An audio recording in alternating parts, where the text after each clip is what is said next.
One lady stopped by the fruit seller and said, "How much for the bananas?" "Madam," he said, 5 rupees per banana." The lady started bargaining. "I will give you 25 rupees for 7 bananas. The poor fruit seller needed his sales. He said, "All right, madam, as you wish." She thought she had won by squeezing that poor person of a few rupees. Then she accompanied her Saheli, her friend, to the restaurant. She asked for the bill at the end of the meal. It was 1,200 rupees.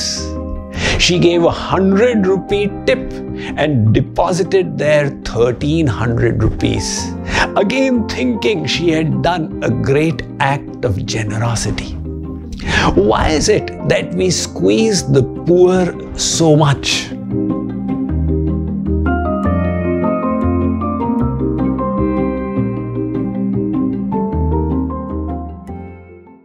The Dead Sea is a body of water in the Middle East. Freshwater rivers pour into it, but nothing goes out since it has no outlet. The consequence is that the saline level of the water is about 10 times that of the sea. And as a result, apart from a few bacteria and fungi, no flora or fauna can survive in that water. Hence the name Dead Sea. Likewise, we receive so much from the universe and from God in the form of wealth, prosperity, talents, ability, and knowledge. We must ensure an outlet for these, a way we can utilize them all in the service of humankind, universe, and God. Otherwise, we will become like the Dead Sea. The little known secret of the world is that by giving in charity, your wealth never reduces. Saint Kabir said, "Daan diye dhan na ghate, nadi ghate na neer, apne aankh dekh lo, yon kya kahe Kabir." He said, so many people extract water from the rivers, but have you found the river dwindling into a little stream? The more it gives away, the more creation gives to it. And the same is the case with wealth. Why is that so? The reason is nothing belongs to us in the first place. We are only caretakers of God's property, and it's our bounden duty to use what we have in service for His pleasure. When we do that, He fills us up with even more so we can enhance our giving. Hence the scriptures say, "Yad yad ishtatamam loke yachate priyamatmanah tattan nivedayen mahyam sajanantyaya kalpate." Whatever is dear to you, whatever you cherish the most, offer that in service to the Lord, and Sachanantyaya, He will multiply it infinite fold and give it back to you. Actually, the biggest giver is the miser. And why is that so? One of the very famous misers in history has been J. Paul Getty. In the 1940s and 1950s, he got oil field rights in Saudi Arabia, and he became a multi-millionaire. In the year 1957, Forbes magazine declared him to be the richest man in the world. He used to live in the suburbs of London where he had a 700-acre estate. But his stinginess was very famous. He used to wear rumpled clothes and tattered sweaters. He had installed a public telephone in his estate.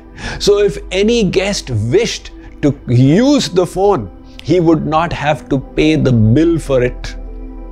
One incident is related when he invited his friends to join him at a circus, and they reached a little before.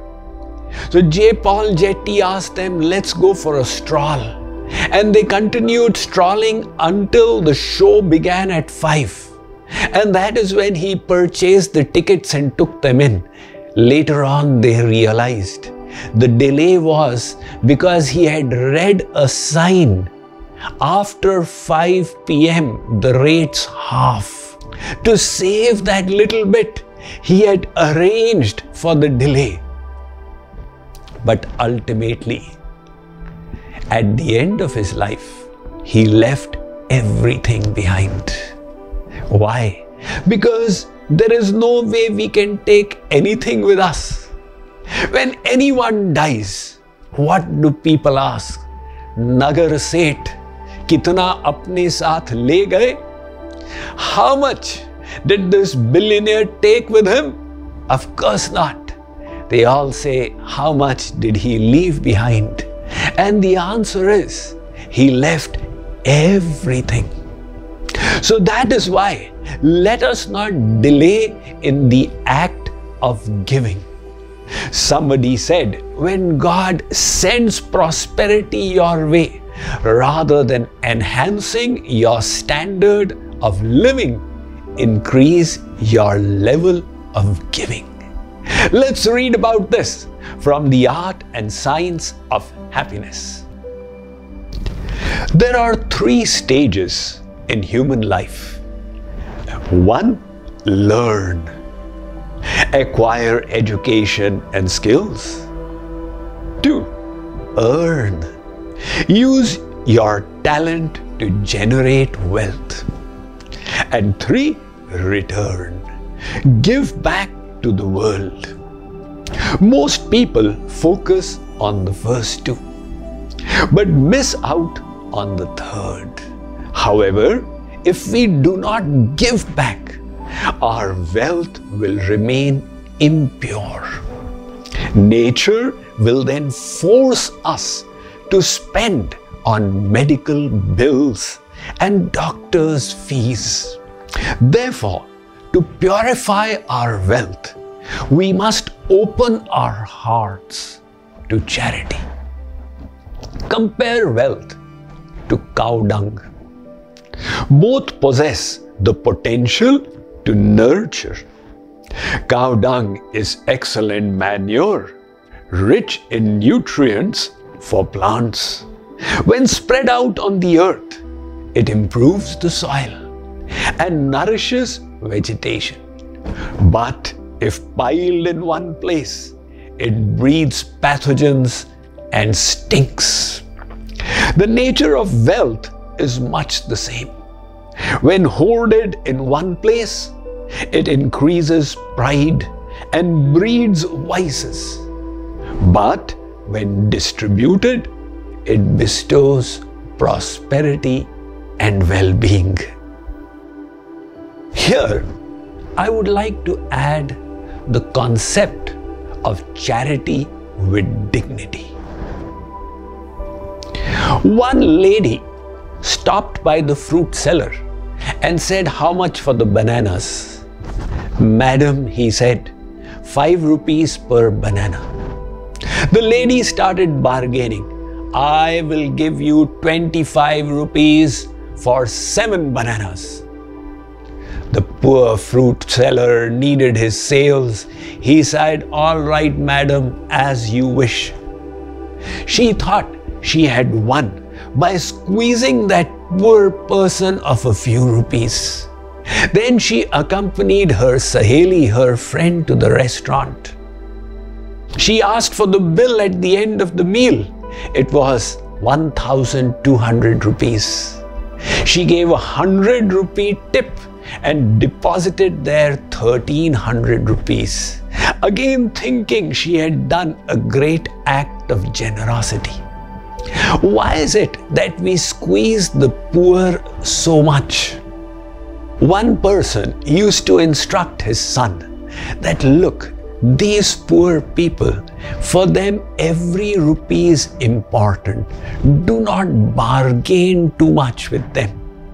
So when a poor boy would come to sell goods, he would, without bargaining, pay the price. Next time you are purchasing from a poor person, remember, if you don't bargain, you are giving charity with dignity for the person who is receiving it.